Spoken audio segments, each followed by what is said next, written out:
¿Qué tal amigos? Bienvenidos a un nuevo Pichincha Plus. En esta oportunidad nos encontramos con la vocera del grupo Yasunidos. Ella es Antonella Calle, con quien vamos a abordar principalmente cómo avanza la campaña, cómo avanza la consulta popular que está ya a próximos días de realizarse. Antonella, a los Yasunidos se les asignó un fondo de promoción electoral de $28,821 y según datos del Consejo Nacional Electoral, recién hasta la fecha de ayer han utilizado 15,685. ¿Cómo están distribuyendo estos fondos? ¿Qué actividades nomás están realizando? Bueno, un saludo a todas las personas que están escuchando este programa. Muchas gracias por la invitación.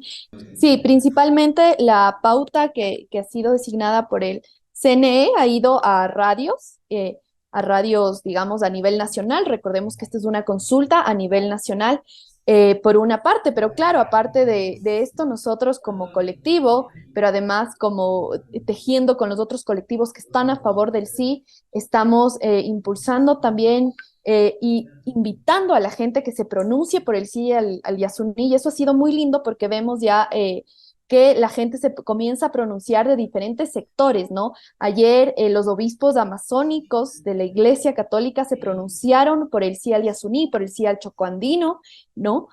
También por otra parte, asimismo ayer el actor Leonardo DiCaprio, muy conocido y famoso, también saludó la consulta popular por el Yasuní, pero además también se pronunció por el sí al Yasuní, ¿no? Sí, Respaldando este proceso ciudadano. Entonces, algo que se va amplificando cada vez más. es interesante ver cómo las opiniones están bastante divididas y es que se dice que el beneficio del petróleo genera al Ecuador 1,200,000, sí, 1,200,000 al año.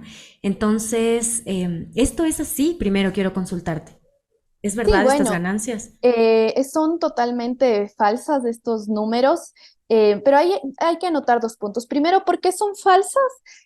Porque según datos que ha dado la propia Corte Constitucional, que dio Petroecuador a la propia Corte Constitucional, esto sería mucho menos y anualmente serían cerca de 148 millones al año, no 1.200, ¿no? Con datos de Petroecuador mismo. Y estos 148 millones que serían anuales, solo representan el 0,5% del presupuesto general del Estado.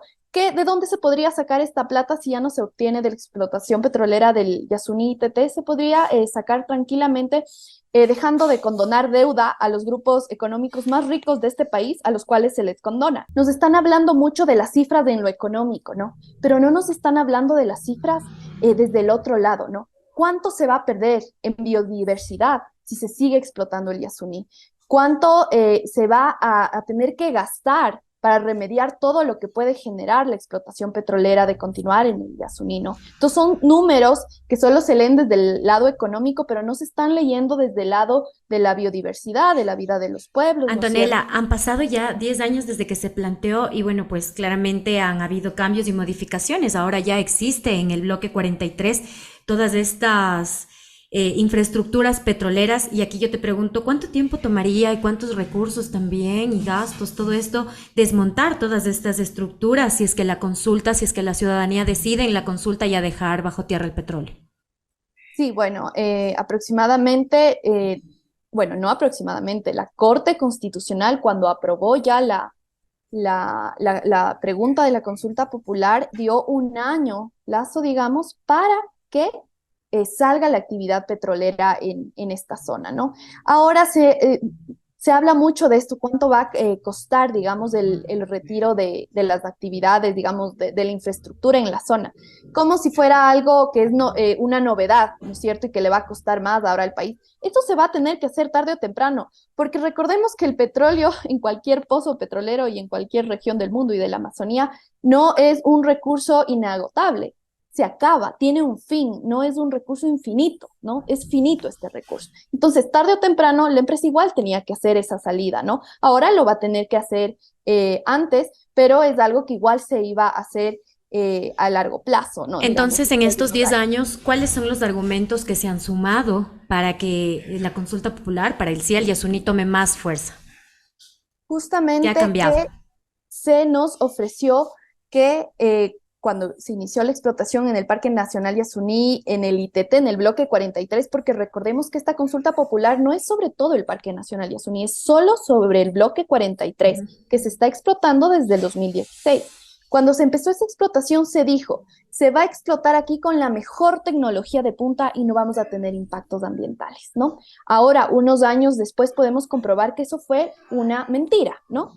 Vemos que en el bloque 43 han habido más de 22 derrames de petróleo y no lo decimos nosotros como defensores de la naturaleza o como ecologistas, son datos del propio Ministerio de Ambiente, ¿no?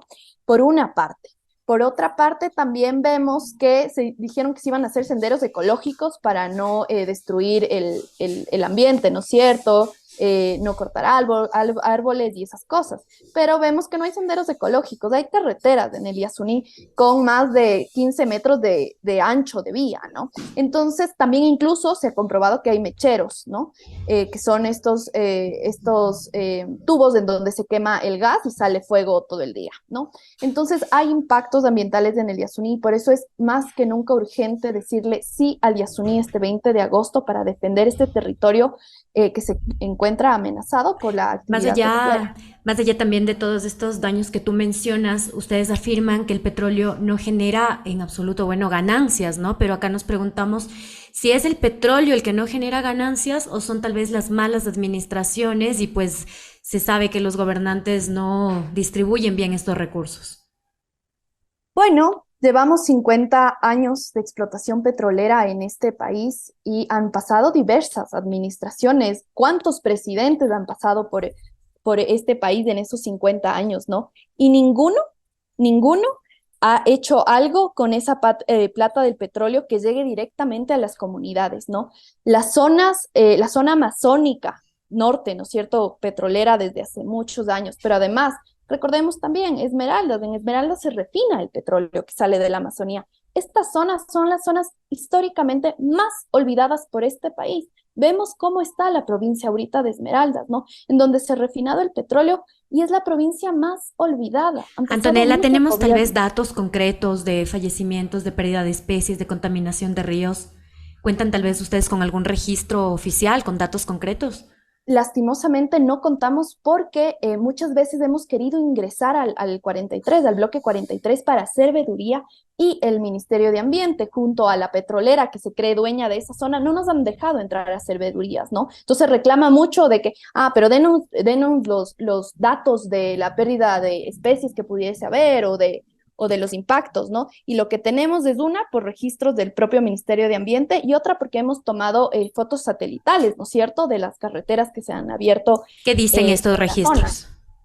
Justamente los registros del Ministerio de Ambiente dice han habido desde que se inició la explotación petrolera en el 43 hasta la fecha 22 derrames de petróleo en una zona que es tan frágil, ¿no? Por una parte. Y la otra es el material que hemos podido obtener a través de fotos satelitales, en donde se ven carreteras con más de 15 metros de ancho, ¿no es cierto? Entonces, los impactos están ahí, ya están visibles, y por eso es más importante y urgente ahora la consulta popular, porque además, recordemos que si bien ya se ha avanzado en la explotación del bloque 43 todavía no está todo explotado, ¿no? Entonces esta consulta popular puede salvar todavía una parte de esta zona. Antonella, si bien no solo es el petróleo el que causa todos estos daños, si se detiene su explotación, ¿cómo harán o qué se propone para controlar otras actividades ilegales que se desarrollan en la zona? Como por ejemplo la tala de árboles e incluso que puede llegar a explotación, pero ya no legal, sino ilegal. Entonces, ¿qué alternativas se proponen? Sí, justamente la región amazónica es una región muy compleja y lo vuelve más complejo todavía porque es una región que pese a que ha habido explotación petrolera tantos años, es la región más olvidada de este país. Y por ejemplo, el problema de la tala ilegal en la Amazonía es un problema grave y que no lo podemos nosotros controlar como ciudadanos, como colectivos. Eso es responsabilidad del Estado ecuatoriano garantizar, proteger, ¿no es cierto?, el Parque Nacional Yasuní, proteger las comunidades, ¿no? Pero como hay un abandono histórico del Estado en esta zona, no se hace lo que se tiene que hacer, ¿no es cierto? El Ministerio de Ambiente debería de controlar el tema de la tala ilegal y sin embargo no se lo hace, ¿no? Entonces de ahí también es un llamado al Estado ecuatoriano y sus diferentes gobiernos de turno, ¿no?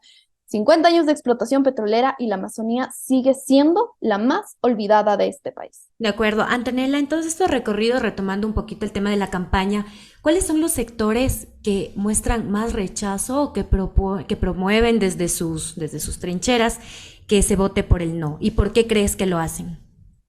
Bueno, los sectores que están promoviendo el no, lo vemos, son justamente los sectores y los actores que ahora nos tienen en esta profunda crisis al Ecuador, ¿no? Los mismos que están llamando a votar por el no en esta consulta popular son los mismos que nos tienen en esta crisis, como el mismo gobierno, ¿no? El presidente Guillermo Lasso, ¿no? Ha dicho que se va a perder plata, que no van a poder invertir en salud, en educación, y nosotros le decimos, señor, pero el 2022 fue el año en donde menos se invirtió en salud, en educación, pese a que se está explotando el Yasuní T. Es decir, que la plata del Yasuní T no se está yendo a esa inversión, ¿no? Se ¿A está dónde yendo crees que se está yendo esos recursos? justamente lo que pasó además con este gobierno es que los excedentes del petróleo en general, de la explotación petrolera de este país, se va al fondo, se va para este fondo de estabilización fiscal, que es una condición que puso el FMI a este gobierno para darle los préstamos y la plata, ¿no? Entonces, la plata del petróleo, los excedentes del petróleo de este país se van para cumplir con estos organismos internacionales y no se están yendo a inversión social. Entonces nos dicen que si se deja de explotar el Yasuní T, el país y por poco va a quebrar. Cuando es mentira, ahorita mismo no tenemos, todos tenemos algún amigo familiar que no tiene empleo, que está esperando un turno en el IES, ¿no es cierto? O que no consigue un cupo para entrar al colegio o a la universidad, ¿no? Entonces, Entonces, ahora sí, hablando ya eso no resuelve. un poco más ya de las propuestas, de las alternativas, siempre cabe preguntarse desde Yas Unidos cuáles son sus propuestas, propuestas reales, propuestas también a corto plazo, porque como bien mencionan, las personas merecen vivir bien ahora, no en 10 años, no en 5 años. Sí, una de las propuestas, digamos, más inmediata es justamente cobrar los impuestos a los grupos económicos más ricos de este país y de ahí se podría obtener la plata que se obtiene de la explotación petrolera del Yasuní T, que son cerca de 148 millones de dólares, ¿no? Entonces, de ahí se podría obtener esa plata. Por eso nosotros decimos, la plata para inversión en salud, en educación de este país, no la tiene el Yasuní, sino lo tienen las personas más ricas de este país que no pagan lo que tienen que pagar por lo que facturan anualmente, ¿no? A nosotros, a los ciudadanos de pie, nos toca pagar los impuestos cada vez, el IVA, ¿no es cierto?, cada vez que compramos cualquier cosa y hacemos nuestra parte. ¿Por qué a los grupos más ricos de este país no se les obliga a hacer su parte y pagar lo justo? No estamos hablando de subir impuestos ni siquiera a estos grupos, sino solo que paguen lo que les corresponde, como a nosotros, a los ciudadanos de a pie, se nos pide, ¿no es cierto? Porque a estos grupos se les dan estos privilegios. Y a largo plazo, ¿de dónde vendría el dinero? Suponiendo que los empresarios paguen lo que deben una vez la deuda saldada y después de ello, ¿qué vendría para obtener los recursos? Sí, bueno, esto anualmente, si se cobra anualmente, tendrías ese ingreso anualmente, pero además es importante ver que hay varias alternativas, ¿no? Y que lo han dado ya otras comunidades en la zona, en el Yasuní mismo, en otros espacios, y es justo el turismo, pero eso sí, un turismo comunitario y de baja escala, ¿no? Porque también sabemos, y ya lo vemos en otras partes del mundo, cómo el turismo a gran escala también tiene impactos nocivos para las zonas, ¿no? Entonces tiene que ser un turismo comunitario a pequeña escala, ¿no? Que sea también responsable con el ambiente. Y esa es una propuesta que, digamos, no la proponemos nosotros, sino ya lo han hecho otras comunidades como Añangu en la zona, en donde tienen un hotel, ¿no es cierto?, que es de la comunidad y que de hecho esos ingresos les ayuda a la comunidad a suplir cosas, por ejemplo, de salud o educación, porque el Estado, que debería de darles eso, no les está dando, ¿no? Pero ellos han logrado suplir esas necesidades justo con estos proyectos de turismo. Antonella, ¿tú consideras o desde tu punto de vista crees que las petroleras algún momento puedan convivir en paz con la naturaleza, puedan instalarse en zonas con responsabilidad ambiental, generando prácticas amigables con el ambiente y no solo con el ambiente, sino principalmente con las comunidades aledañas que están instaladas cerca de sus instalaciones? 50 años de explotación petrolera en este país y no lo han hecho. Ha sido todo lo contrario. Lo vemos en la Amazonía Norte, ¿no es cierto? Lo que dejó la Texaco ahí, los casos de cáncer que hay ahora en la zona por la explotación petrolera ahí. Incluso también hay mecheros de la estatal de Petroecuador también en la Amazonía Norte, ¿no? Entonces no ha cambiado esto. Es imposible, digamos, que además, por más que quiera las petroleras hacer una explotación responsable, entre comillas, porque estos ecosistemas son tan frágiles que siempre vas a tener un impacto, ¿no? Y además, por ejemplo, el tema de los derrames nos han comprobado que no pueden controlar. Entonces, es muy ¿Sabes difícil. qué? Hay datos que demuestran que estas mineras, principalmente canadienses y estadounidenses, explotan también en sus tierras y lo hacen con toda la responsabilidad del mundo, controlando todos los derrames y todos estos desastres. Sin embargo, llegan a América Latina y pues parece que no lo aplican. Sí, bueno, los países, no conozco mucho de estos casos de minería que me señalas, pero históricamente los países del sur nos convertimos en el basurero, además, muchas veces, pero además se destruyen los países del sur y se contaminan a costa de los del norte, ¿no? Por eso también estamos en esta grave crisis climática, ¿no? Por la contaminación histórica que han hecho los países del norte, ¿no? Y por eso también es tan importante esta consulta popular, porque ahora en el Ecuador ya estamos viviendo los efectos del cambio climático, ¿no? Lo vimos con las inundaciones en la costa, en Esmeraldas, con el aluvión que tuvimos acá en Quito, en La Gasca, hace un año más, ¿no es cierto? Estos ya son los efectos del cambio climático. Y por eso es importante, lo han dicho los científicos, no nosotros como ecologistas, que para combatir el cambio climático es urgente dejar una parte importante de los combustibles fósiles en el subsuelo. Y justo dejar el petróleo del Yasuní TT va encaminado a eso. Entonces,